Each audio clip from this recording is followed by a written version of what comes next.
Tensions surge in Gaza as Israel intensifies its military campaign, even on the sacred day of Eid al-Fitr.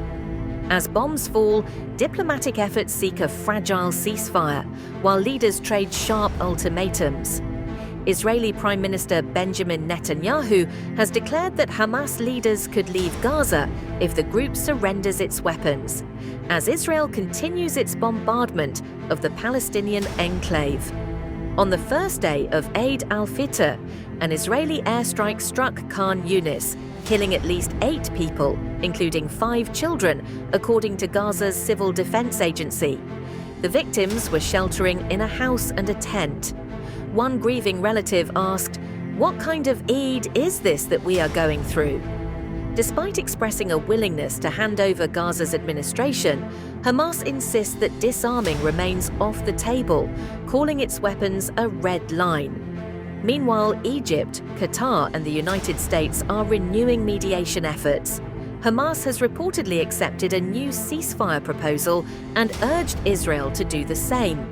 Netanyahu's office confirmed it had received the plan and submitted a counter-proposal, though details remain undisclosed.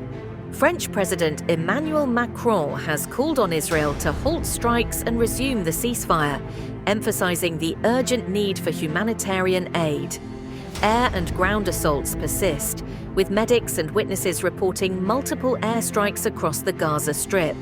In Rafah, the Palestine Red Crescent Society recovered the bodies of 15 rescuers who had gone missing after Israeli forces allegedly targeted ambulances.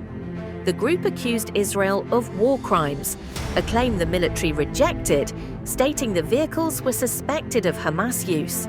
The International Red Cross condemned the killings, emphasizing the rescuers' protected status. Netanyahu also reiterated support for a US-backed plan for the voluntary migration of Gazans, aligning with a previously floated Trump-era proposal to displace the population, a plan widely condemned. Since the conflict resumed, Gaza's health ministry reports 921 deaths as of Saturday.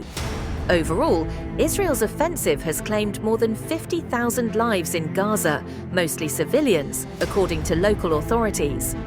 The war was triggered by Hamas's October 7th attack on Israel, which killed 1,218 people. In a new escalation, Yemen's Iran-backed Houthi rebels have resumed missile attacks on Israel.